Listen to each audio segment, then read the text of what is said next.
G'day everyone, welcome back to Daily Endeavours for Thursday the 2nd of October. We've got a 15 steel set, as always timecodes in the description if you just want to jump ahead to one of the options. Sorry, this one's going to be a fair bit delayed than what you used to these days. I had just stuff going on at home, it was really loud, so anytime I try to record it was just like, you just hear so much shit in the background. I don't think it was worth doing it at that point because it'd be so annoying to listen to. Yeah, it's all done now, so tomorrow's one should be on time as always.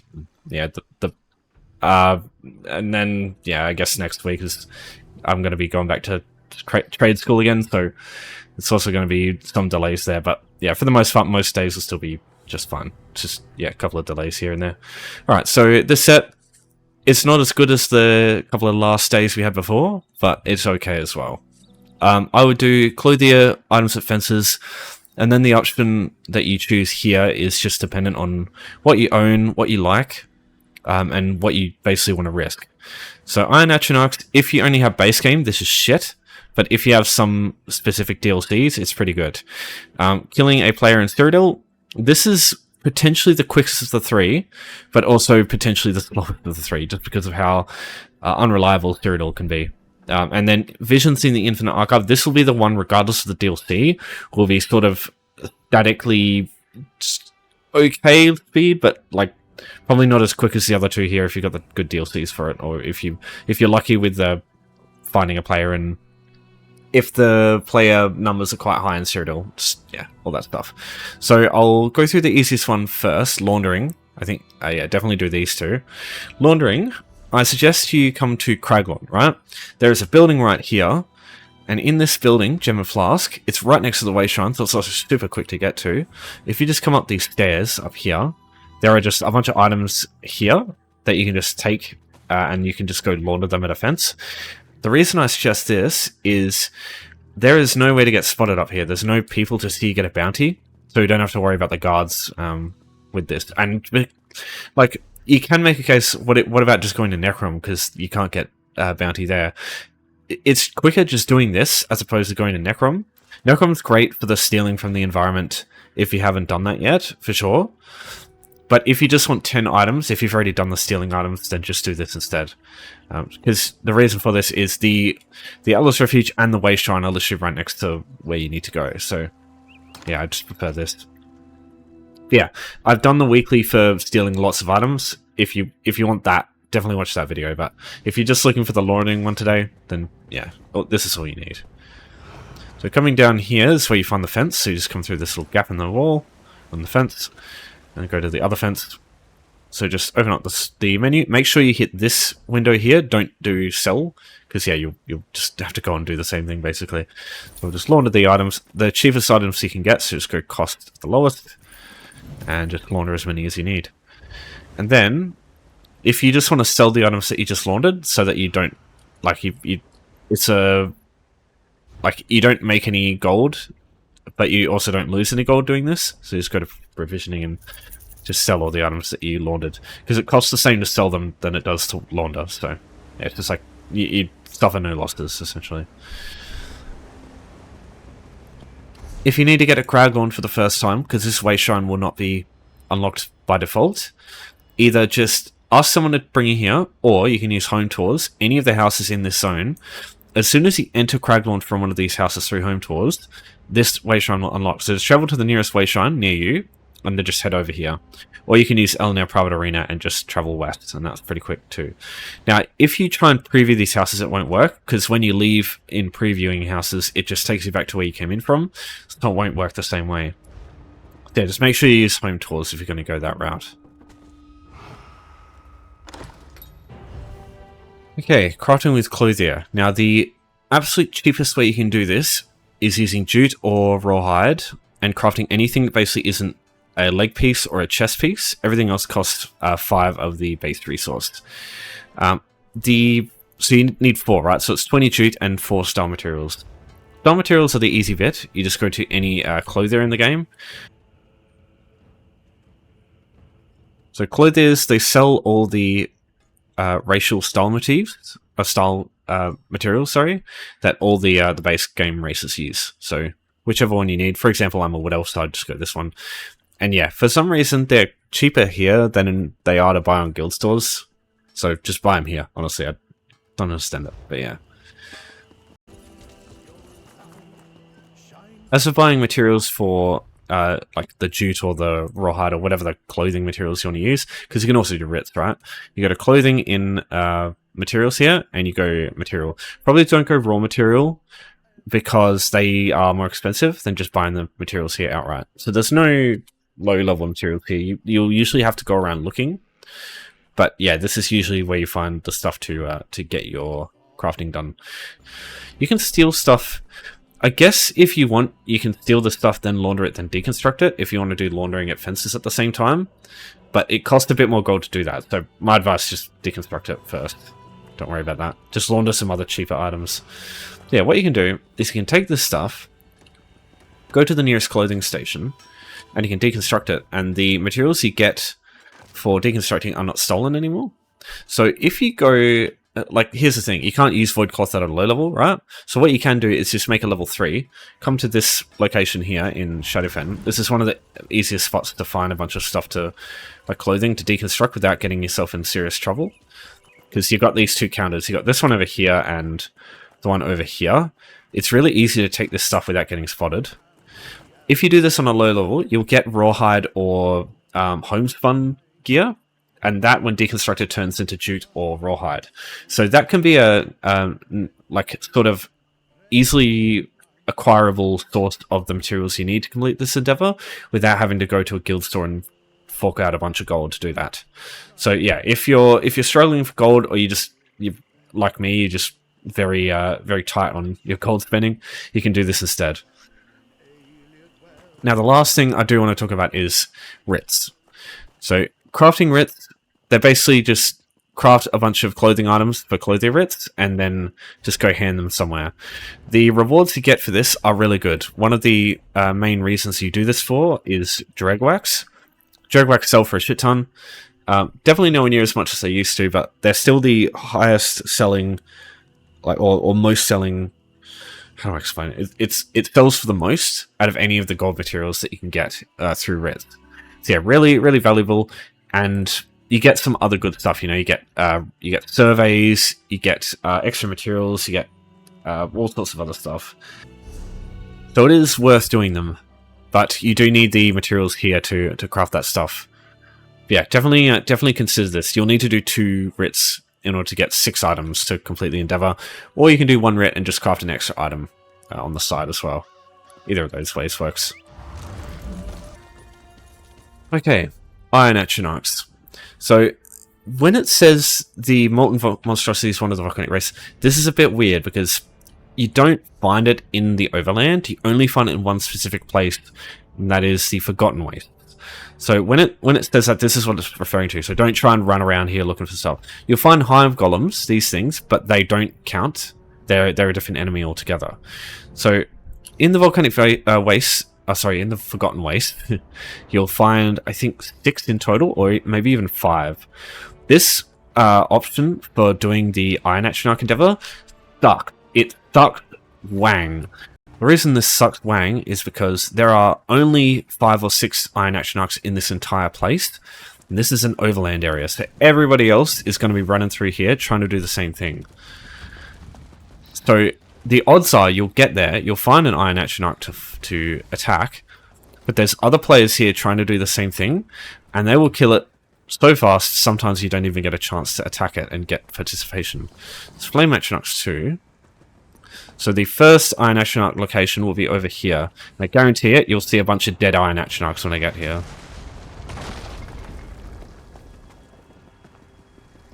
Where is it?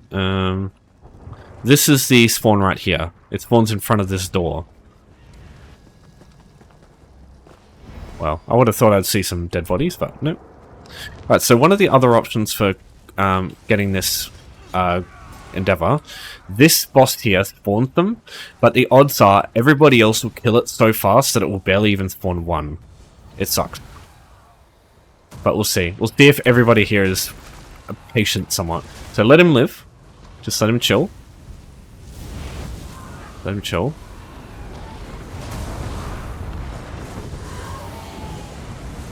And there you go, there's one. So spawn one, that counts. So yeah, that's one.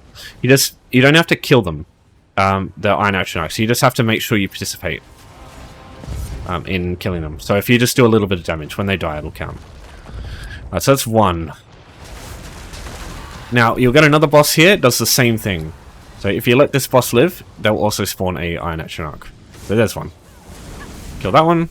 Or just do a couple of hits, just so other people can get a chance to hit it as well.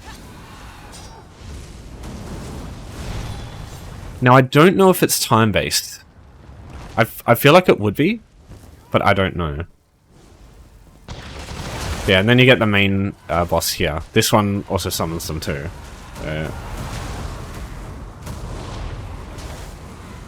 There it is. Yoink. Hit that too. So I hit that once, and it still counted. So yeah. Let her live. Just kill the other ones here.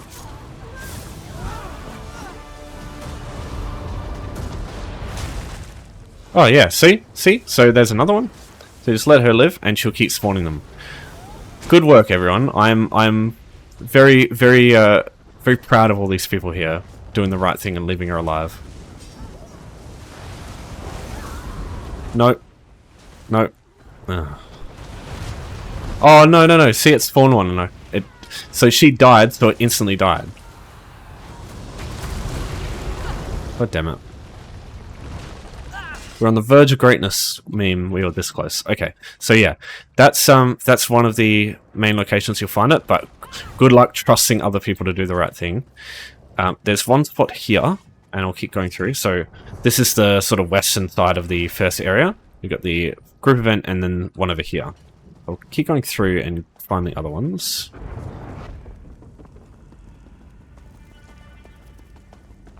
To the northern end, through this door. And when you get through here, there will be one that spawns here, and another that spawns over here. Perfect, there you go. So I'll just give this guy a yoink. I saw someone else trying to do the same thing. So don't kill them straight away. Yep, let this other person get it too. There we go. Yeah, just try and be civil to other people. That's the main thing here.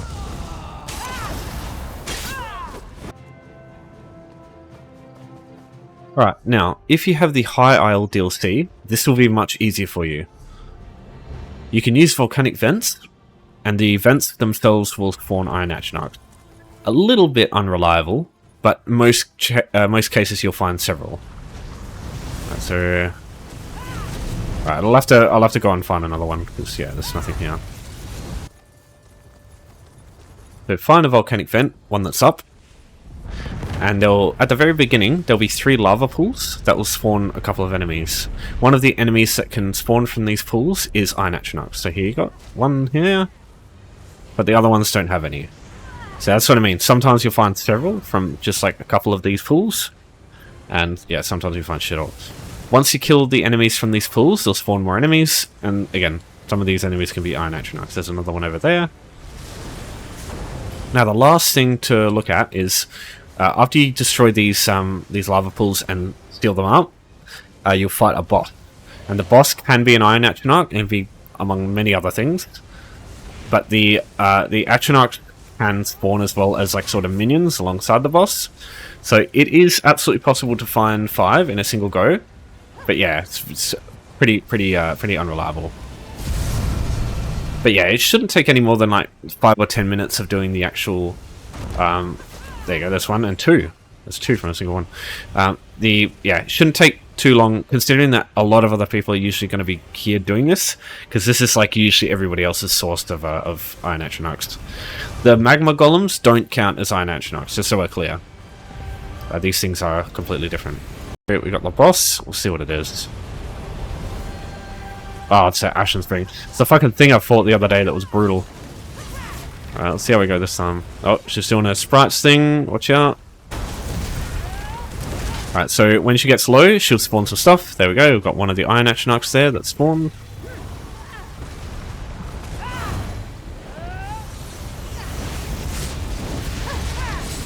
Here comes the those little sprite things. They're the things that kept knocking me out. fucking before. Oh, there's another one. And it's already dead. Lol. Yeah, so when the boss dies, all the minions die too, so... If that happens, just try and get a hit in as quick as you can. Right, and don't forget to loot the little volcanic cache chest thing that you get here, because this is how you get the lead for the Oakenstall ring. Okay, so that's the main source. Now let me go through some other good options. There is a public dungeon here called Spire of the Crimson Coin. There are other places to find these things, but this is like one of the primary areas. So there is an enemy, it's called the Soul Razor Knight. These gnarly looking dudes. These things are actually counted as Iron Atronachs. So if you kill these things in places like Spire of the Crimson Coin, it will count.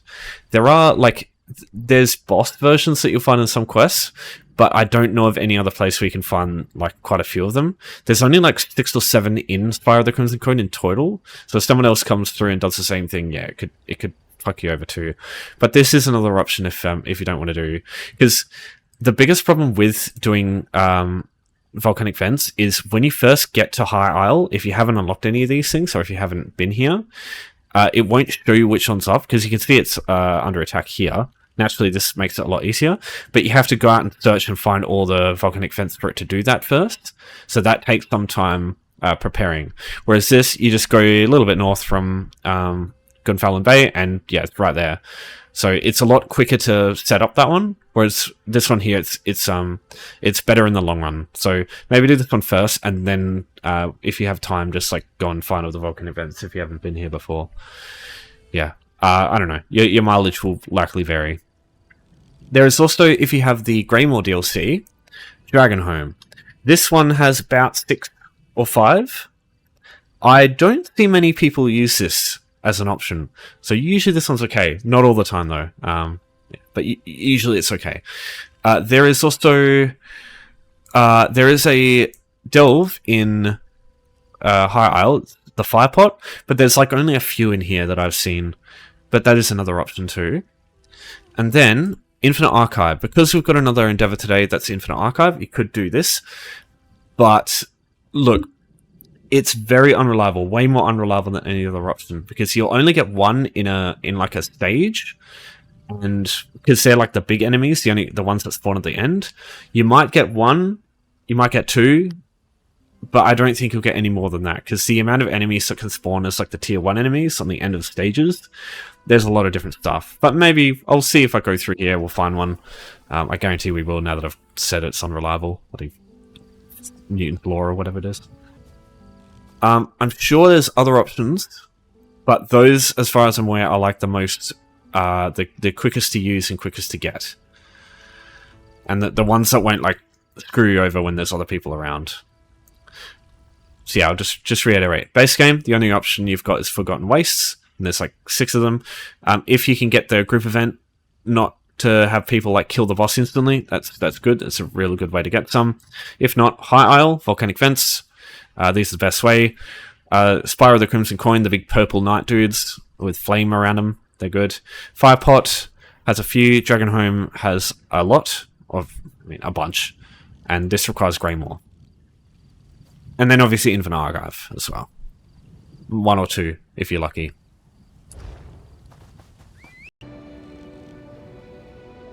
Okay, now let's look at visions in the Infinite Archive. So firstly, Infinite Archive, found in Apocrypha, the zone, over here. Everybody's got access to this, even though it's in the zone that requires the Necrom DLC. You can actually travel here. As soon as you create a character, you've got this, and you can travel via Wayshrine. Now, I do recommend, if you're going to do this on a low, sort of unleveled character, maybe do this with a friend or something, or someone else. Because it's not super difficult, but it can be a little time consuming if you don't have a lot of damage. Yeah, basically, as long as you've got like vigor or something to keep you alive, usually you can get through here just fine. Alright, so how does this place work? It's essentially, you get stages, and you get cycles, and you get arc. So, it'll be a stage like this, it'll be a group of small enemies that you have to fight in 3 waves, and then basically that repeats a second time, and then you get a boss. Well, there's a thing over here. It's a quest-related thing. Let's get this. So this is just like a generic group of enemies at the very start. Yeah, you'll just get like random enemies from different assortments of dungeons and overland and stuff.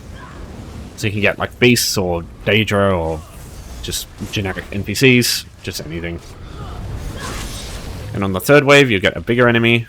So for example, the Storm Atronach, that's where you'd get the Iron Atronach sometimes. Yeah, again, quite random, so who knows if it'll work. So my sort of mantra that I adopt in here, I assume most people do too, but where there are ranged enemies, tend to like go for them first and stick to them, because the melee enemies will follow you around, the ranged enemies will try to run away from you. So if you just stick to the ranged enemies, it means you'll just, yeah, you'll basically have all the enemies around you. You can just AoE them down quicker. Alright, so what that was there, that's the verse. So it's giving me a powerful buff that will last until this stage is done. Sorry, buddy. Sorry, buddy. Mouse went crazy there. So, it lasts...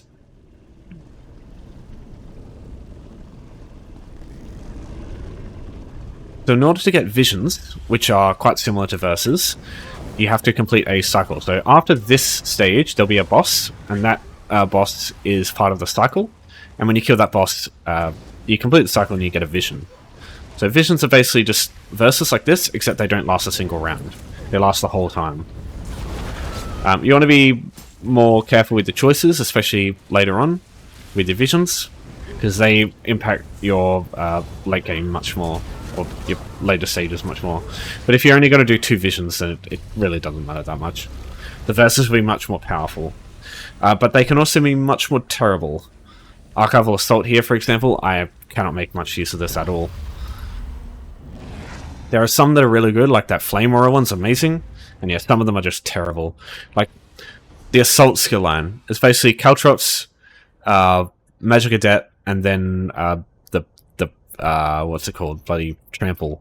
That's all the stuff you can get, and one of them's a dot, one of them's an AoE delayed damage, and I mean the other one's AoE. There's no single target, so it's shit against bosses. Yeah, whatever. Alright, so here's our first cycle boss. We can kill this guy, we get our first vision. You can see what I mean. It only takes a few minutes to get through, but it's quite dependent on your ability to kill shift quickly. But.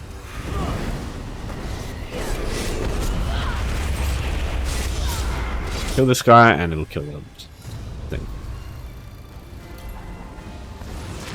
Alright, so completing a cycle boss gives you a chest, gives you some currency that you can use to buy stuff in the archive stores, and then we get a vision, so this is what we're looking for. Some of these can be very powerful, again, some of these can be quite terrible. So these both are okay. Heavy attack's really good for, like, Magic Assault heavy attack builds, but, I mean, I'm using dual wield, so heavy attack's so good anyway. Yeah, I'll go that.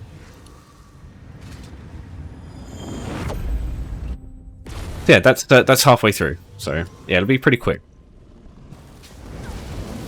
I don't know why.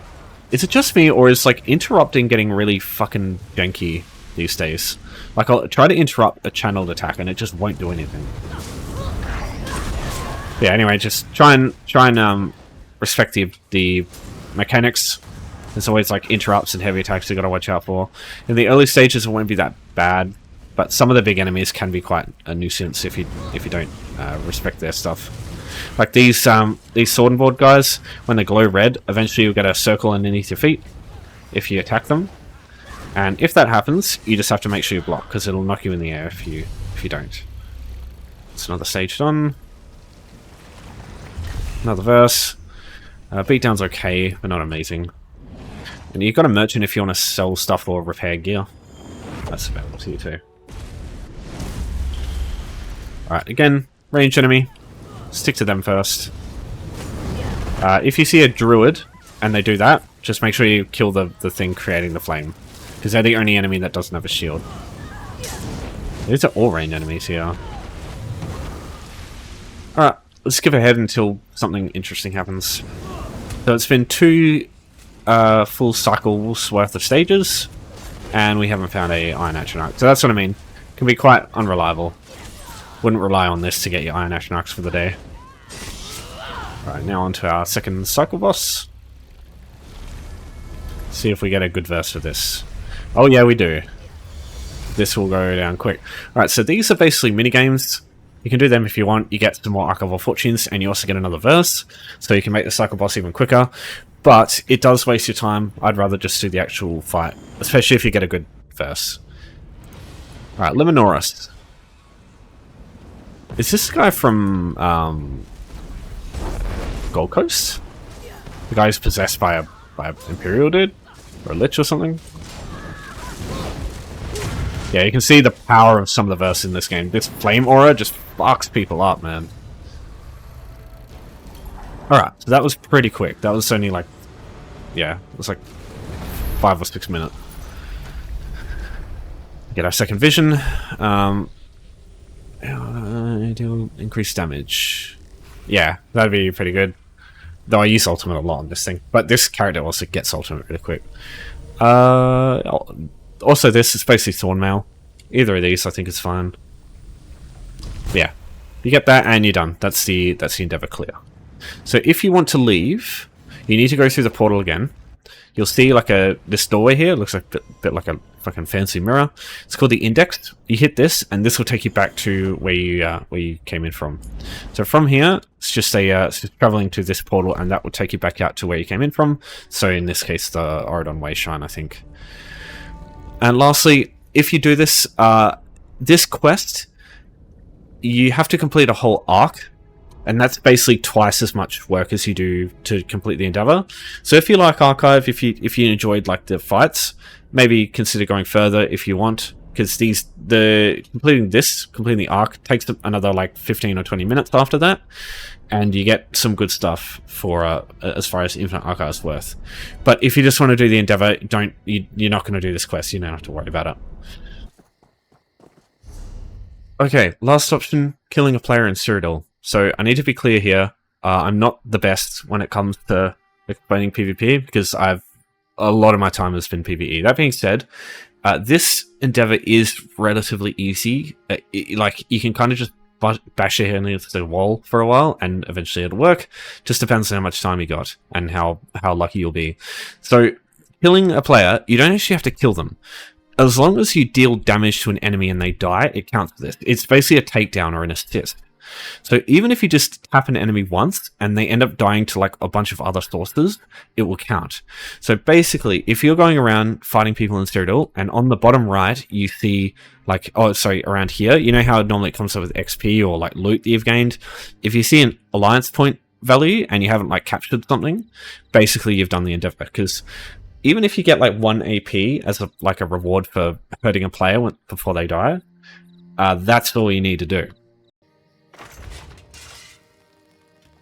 So method number 1 is going to be basically carry like a ranged weapon, but ideally a restoration staff. And so this is assuming like you don't know how to PvP. If you know how to PvP, probably not watching this video. You're probably out there killing someone already, right? So get yourself a healer build and run around and just follow a group around and heal the group while you're just throwing out light attacks here and there to any enemies that you see. And what will happen is, with resto stuff, it's really good because other weapons, they have like a projectile and it goes out at like quite slowly. Whereas if you light attack an enemy, if you're in range, the attack comes out straight away. Basically, it turns into a beam and hits them immediately. So I find it's harder to dodge a light attack from a resto staff than it is anything else. And the restoration staff, it's very easy to just throw a bunch of skills on and just heal the shit out of everybody around you. The only issue with that is, well, it's a blessing and a curse. You usually get focused bursts if you're healing everybody, because it's harder to stay alive when there's nobody healing you, right? So, yeah, usually you get focused. And that is a problem, because if you don't know how to PvP, you'll have a lot of attention on you, and you need to be able to deal with that. But it also means that you'll always have enemies coming after you that you can hit. And if they end up dying, especially when they like overextend to try and kill you, usually it works for you. But yeah, again, it's very RNG based. Sometimes it'll work, sometimes it doesn't.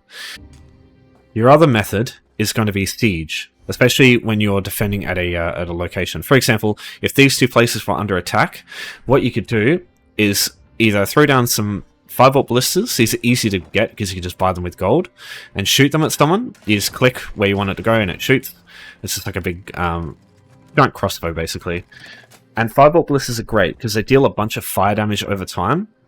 And if you hit a bunch of people with that, odds are one of them will get killed, especially if they're being pressured by somebody else, and that will count for you. Because again, you don't have to kill them yourself; you just have to have helped hurt them. And ballistas can throw a lot of damage out from like quite long range, further than you can like out of far enough away that you basically don't have to get yourself into danger as well. So if you see some people like who know how to PvP going down to throw hands with someone, you can help them out. I'm sure some people see that as very cowardly, but you're trying to do a fucking endeavor. You're not trying to prove yourself in fucking first blood or honorable combat or whatever the fuck. Yeah, that can work too. Also, oils. These things here. Flaming oil here. This is just an example. There's enemies down there with a battering ram or something. Just throw an oil down on them, and it'll deal a lot more damage than you think. Ball groups will probably heal through it, but disorganized groups, they'll get usually wrecked, especially if there's other people helping. Now, one of the most helpful things when it comes to siege weapons in this game is that you can use multiple at a time. So for example, you can throw out this one, and while that one's rearming, you can throw out the next one, you can chuck another one on the ground, and while those two are reloading, you can shoot all three. So have like 3 5-volt ballistas if you really want to make sure someone dies. You can do a lot of damage to them so long as you can hit them. And then just general knowledge, you want much more health in Cyrodiil than you normally do in, especially as like a damage dealer or a healer in PvE, because one, there's no tank to protect you. Everybody's going to be like untauntable essentially, so you basically need to be more durable naturally than normal. You also want to have a lot of critical resistance, because players, unlike enemies in PvE, like bosses and shit, they can't crit, whereas players can. So you want some critical resistance, because one of the main game plans to killing players in this game is to crit. If you can get a bunch of crits on a player, it makes it a lot harder to heal through. Because players and bosses were completely different, right? Bosses have a lot of health, but no healing, and they stay still. Players have not much health, but a lot of healing, and they move around a lot. So while bosses are great with sustained damage, players, burst damage is the way to go, because you can't heal damage if it all fucking comes out at once and kills you instantly. That's basically the game plan. Kill them so fast that they can't heal enough to recover from it. And for that reason, you want to go burst. So things like, for example, like a good combo for Nightblades is Incap into Resolve into Killer's Blade or Execute, because you do... This deals a lot of damage, stuns an enemy, so they can't... like, stunning in this game is also really good. If you get stuns, it's really good for PvP. But yeah, it deals a lot of damage, increases the damage they take, and stuns them. Also puts a status effect on them. This applies a shit ton of damage as well, and also heals you, and gives you crit chance as well. It's great. And then this deals increased damage when the enemy is low health. So this combo together does a shit ton of burst damage. And sometimes you can kill the enemy just with these 3. Maybe even these 2 sometimes if the players are weak enough. And yeah, buffs and debuffs are also really good. So Incap puts a big buff on them. Something like Ambush can be really good because it applies minor vulnerability and gives you minor berserk as well. Oh, sorry, it doesn't give you... Oh, it does give you minor berserk. Yeah, cool. Stuff like that. One of the most important buffs you can get, or debuffs, is Major Breach. Reducing enemy spell and physical resistance, really fucking useful and kind of a mandatory thing. One of the best things for this is the Elemental Susceptibility morph of Elemental Drain, because it applies for ages and it applies status effects too, so it just constantly applies pressure to people. But yeah, you need a destruction staff for this. Personally, for a setup, you either want a Sword and Board on the back or an Ice Staff on the back to make use of the increased blocking effectiveness passives that you can get, because when you're not offensive, you want to always basically be defensive and keeping yourself healed and, yeah, keeping yourself moving. And yeah, movement is really important in this game. If enemies can't hit you, you don't have to worry about defending yourself, right? I mean, this is probably not a good example because you get stuck. Or trees like this, just move around them. When they're coming for you, just hide behind the tree, they can't hit you. Keep moving around. Gives you a second to get some resources back and heal yourself. Stuff like that can be really handy. Because you don't need to defend yourself when they can't hit you. So line of sight is very valuable. And it works much better when you're the one leading the way. Like when they're chasing you, when you're chasing them, it's a pain in the ass because yeah, they like picking your moment to attack or picking your fighting ground is like one of the most powerful things you can do in PvP. So try that too. Alright, a couple more things. Probably try Grey Hosts more than any of the others because this tends to be the most busy one. Even then, if you do this at a time when nobody's on, it's probably going to be rough because that's usually when like the only people who are on are usually like the good people who are usually able to do things fine on their own. So fighting people in that case is usually harder than when there's more people on. And yeah, the other campaigns, they tend to be the same thing, but just all the time. So Grey Host is usually the first one to get filled up. Yeah, so just try and find a group. Try and go where the action is. So for example, you try and go to Chalman as soon as you can in this case, though I don't know how busy it is. Yeah, it's hard to say. It will. There's no way for me to know if you'll go into success or not, because yeah, it's just that's what makes PvP so interesting. I think it's never the same twice, unless you're here like every bloody day. I'm sure. All right, I'll leave it there. Otherwise, this video will be just uploaded fucking midnight. I don't want to do that again. So, thanks everyone. If you've got any more questions for PvP, like for this as well, I won't be too much help, but like I might be able to give you a hand, some technical stuff. But yeah, for now, I'll leave it there. Thanks everyone for watching. Thanks for your support as always. We'll see you next time. Take care for now.